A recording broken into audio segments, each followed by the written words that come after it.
जय श्री राधे कृष्णा साथियों। मैं भी कृष्णा के यहाँ सहारा चैनल में आपका स्वागत करती हूँ। कैसे हैं आप? आपके अच्छे स्वास्थ्य और सुखद जीवन की मंगल कामना करती हूँ। आपके और अपने इष्ट देवों को कोटि कोटि नमन करते हुए बड़ों को प्रणाम करते हुए वीडियो प्रारंभ करते हैं। साथियों, आज बात करेंगे नवरात्रि पूजन यानी कि महामाई की, महागौरी की जो 9 दिन पूर्ण हुए हैं, उसके पश्चात माता रानी की चौकी, वहाँ से कलश, श्रृंगार का सामान और अन्य पूजन सामग्री किस प्रकार हटाएं और उनका क्या करें, भूल से भी ना करें कुछ गलतियां, क्योंकि पूरे 9 दिन आपने इस तरह से माता रानी को मनाया, पूजा की, व्रत किए, वो आपके निष्फल ना जाए, माता रानी अपना आशीर्वाद बनाकर जाए। तो आज की वीडियो में समस्त जानकारी लेकर मैं आपके बीच हूँ। तो चलिए झटपट वीडियो प्रारंभ कर लेते हैं, लेकिन उससे पहले चैनल पर नए आए हैं तो चैनल को सब्सक्राइब अवश्य कीजिएगा और बेल आइकन का बटन जरूर प्रेस कीजिएगा, जिससे आने वाली वीडियोस का नोटिफिकेशन आपको मिलता रहे। आज हम बातें कर रहे हैं माता रानी की चौकी। जब पूरे 9 दिन आपने व्रत किए, एक तो मैं आपको यहाँ पर ये बात क्लियर कर देती हूँ कि अगर आपके यहाँ अष्टमी भी होती है यानी दुर्गा अष्टमी का पूजन होता है, तो भी जो नौमी वाले दिन है आप व्रत करें या ना करें। आपने अष्टमी में कन्या अगर आपके यहाँ जिमाई जाती है तो आप अष्टमी में भले ही कन्या जिमा दें, लेकिन नौमी के दिन तक आपने वहां से मंदिर को या कलश को या चौकी को जो भी आपने लगाई है ना हटाएं। कुछ बच्चे ये सवाल करते हैं कि जब हम अष्टमी पूजन कर लेते हैं तो हमारे यहाँ उसी दिन ही कलश भी उठाया जाता है।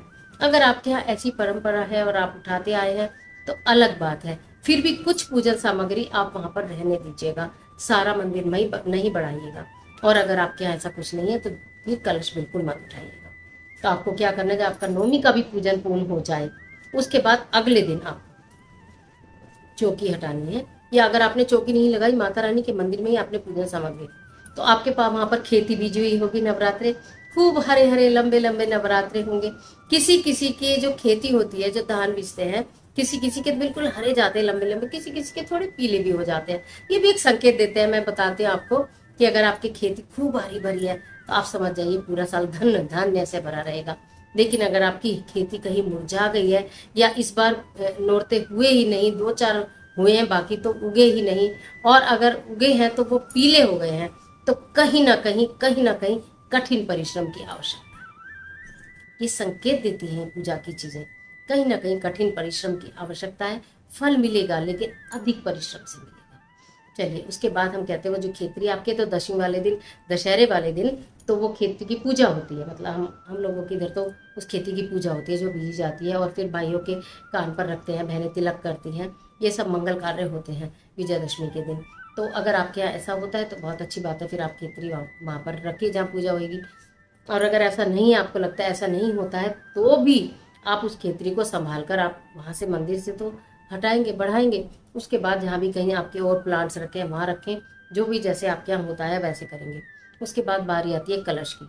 कलश आपने उठाया, कलश के ऊपर नारियल है, ठीक है, नारियल को अपने माथे से लगाया। अब नारियल के विषय में भी 2 बातें आती हैं। एक बात तो यह है कि जिस दिन अष्टमी पूजन हुआ, कन्याओं को नारियल भोग प्रसाद स्वरूप देती है। चलो कोई बात नहीं, कलश रखा रहा है, उसके ऊपर पत्ते लगे हुए हैं, एक कटोरी रखकर, अगर आप अष्टमी के दिन नारियल हटाते हैं तो एक कटोरी में थोड़े से चावल रख के उसके ऊपर रख दीजिएगा, कलश के ऊपर। वो ढक भी जाएगा और धन धान्य से वृद्धि भी होगी। वो आपने कर लिया। अगर नौमी के दिन भी आपने नारियल हटाया है तो कन्या को पूजन करने के बाद फिर आप कलश बढ़ाएंगे, तो कलश उठाइए, नारियल तो माथे से लगाकर आपने उसको खोल लिया, उसका कलावा और उसके ऊपर जो चुन्नी है वो संभाल के अपने मंदिर में ही रखनी है। अब आपको क्या करना है, जो नारियल आपने हटा दिया, अब आपके पास बचा कलश, उसके अंदर बचे पत्ते, उन पत्तों को निकालिए और उस पत्तों से पूरे मंदिर में, पूरे घर में, सब में जल का खूब अच्छे से छिड़काव कीजिए। वो सिद्ध जल है। पूरे 9 दिन आपने उसकी जोत बत्ती की है, पूजा की है। कलश में देवताओं का वास होता है, मैंने पहले भी बताया। जितना महत्वपूर्ण घट स्थापना करना है ना, उतना ही महत्वपूर्ण कलश का विसर्जन करना भी है। तो आपने उस पत्तों से सारे घर में खूब अच्छी तरीके से छिड़काव कर दिया, अपने ऊपर भी कर दिया, सबके ऊपर कर दिया। उसके बाद वो जो जल है वो आप तुलसी जी में दे दीजिए, सूर्य देव को दे दीजिए, कैसे भी उस जल को आप विसर्जित कर दीजिए, पत्ते उसी प्लांट के नीचे रख दीजिए। कलश के अंदर सामान था आपके, हल्दी की गांठ थी, सुपारी थी, और कुमकुम तो उसके अंदर घुल गया होगा, सिक्का था। जो हल्दी की गांठ है, सुपारी है, वो अन्य सामग्री के साथ रख दीजिएगा, और जो उसका सिक्का है वो निकाल कर गुलाबी या लाल कपड़े में बांध कर अपनी तिजोरी में रख लीजिए। ये हो कलश की बात। अब वहाँ पर पूजन सामग्री में अक्षत होंगे, वहाँ बहुत सारे पुष्प होंगे, वहाँ कुछ पत्ते होंगे, कोई बड़ का पत्ता है, पान के पत्ते हैं, आपने जो भी चीज़ें चढ़ाई हैं माता रानी को, प्रतिदिन आपने फूल चढ़ाए हैं, फूल मालाएँ चढ़ाई हैं, वो है सारी चीज़ें। तो जितनी भी वो सामग्री है उन सब सामग्री को एकत्रित कीजिए किसी पात्र में और पवित्र स्थान पर, यानी कि किसी बड़े पेड़ के नीचे, किसी पौधे के नीचे थोड़ा सा गहरा खोदकर सभी पूजन सामग्री जो आप यूज़ कर चुके हैं। और उसके अंदर क्या भी होता है कि जब हम रोज़ की अंगारी करते हैं माता रानी की, जैसे उपले पर करते हैं कपूर रखकर, और हमने हवन सामग्री डाली, तो फिर हमने सुपारी डाली, कुछ लौंग, तो वो ना कभी कभी आधी जली भी रह जाती हैं। वो पूजा में कभी कभी तो पूरी जलती हैं, कभी कभी वो आधी जली भी रह जाती हैं, इधर उधर लुढ़क जाती हैं। उनको पुनः नहीं जलाना है। उन सबको भी आप एकत्रित करके और मिट्टी में थोड़ा सा, जब अपने मिट्टी में खोदा, थोड़ा सा गंगा जल डाला, थोड़े से अक्षर डाले और वो सारी पूजन सामग्री को वहाँ डाल के और उसे अच्छे से ढक दीजिए, सब समर्पित कर दीजिए।